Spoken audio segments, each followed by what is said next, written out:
Hey everybody, what's going on? It's Jim. Hey, one thing that's come up a lot recently in talking to people who struggle with public speaking is this whole concept of how you introduce yourself, right? Because a lot of times people they don't really have a plan on how they introduce themselves, and so they ramble, they keep going, and they eventually go down this winding road that never seems to end, and then it just sets their entire thing whether it's a presentation, whether they're meeting somebody for the first time in public, uh, it just ends up going terribly because they don't have a plan for intros. So today I'm going to give you a 5 point plan to introduce yourself because I think a lot of intros typically sound something like this. Hi, my name is Tom.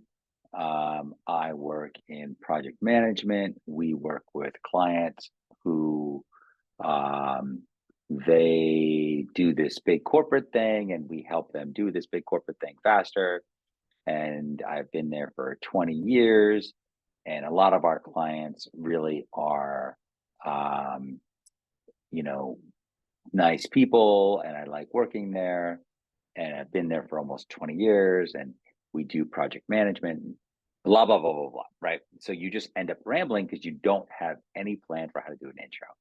Now, if you are super extroverted and just a whiz at public speaking, then maybe this isn't a problem for you, but this is for the rest of us who may struggle with public speaking. So there is a 5 point plan to follow so you don't sound like Tom. The first thing, and it really comes down to, I'm going to show you right here, it comes down to name, from, do, love, and goal. My high tech notes sitting in the office here. So the very first thing is you're going to say your name. So, hi, my name is Jim. I'm from Boston, Massachusetts. I am a public speaking coach. I love the Red Hot Chili Peppers, surfing, and eating fish tacos. And I hope to go to Europe next summer and surf over there with my family. Right. So you want to keep it brief. You want to keep it um, quick, something easy to say. And if you follow this 5 piece framework, the very first piece is what's your name? So that should be easy enough for you to remember. Second piece is where are you from? You don't have to use this one, but I do like this one because I think it personalizes the experience for somebody when they meet you. A lot of times you meet somebody and you're like, it was happening to me the other night at a cocktail party where I told somebody I was from Boston, and the guy I was talking to ended up being from Boston, so that was great. So when you say you're from there, invariably people will be like, "Oh, that's cool," or they'll say, "Oh, I went there once," or "Oh my God, I'm from there," or "My dad's from there," whatever. It's just a good conversation starter, and it makes you seem a little bit more interesting. Now, the third thing is saying what you do. My biggest thing about this is to really only say what you do in one sentence. Don't say anything else. Don't elaborate. If they have a question about what you do, believe me, they will ask you. So don't say, I'm a project manager for a big company. We help small companies get bigger. And I've been there for 20 years. And I am super excited because we've got the new XCT 5000, blah, blah, blah, blah software coming out. Nobody cares about any of that. Okay. So just say you're a project manager. You can just say, I'm a project manager at Nike. I'm a project manager at whatever. So one quick line on what you do. The next line should be something that you love.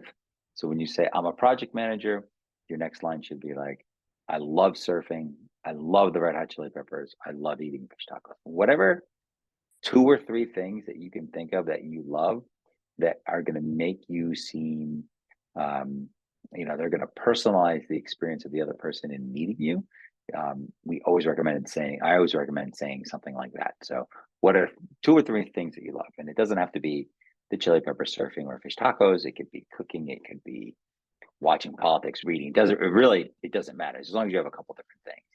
I think that this is something that really humanizes you in the eyes of the other person, and it really gives them sort of a more well-rounded picture of who you are. And then the last thing, the fifth thing, is to say something that is a goal of yours. So, like, I would like to go to Europe next summer. I want to learn how to play guitar. I'm going to learn how to drive a stick shift. I'm going to refurbish a car. I'm going to learn how to cook souffle, whatever it is, whatever some lofty goal that you might have is, tell them. Because when you do that, you've now, in using this 5 point intro framework, you've now told them who you are, where you're from, what you do, what you love, and something you want to accomplish in your life. And it's just an easy thing to remember 5 key points in your intro when you're meeting people. It'll make it go a lot smoother.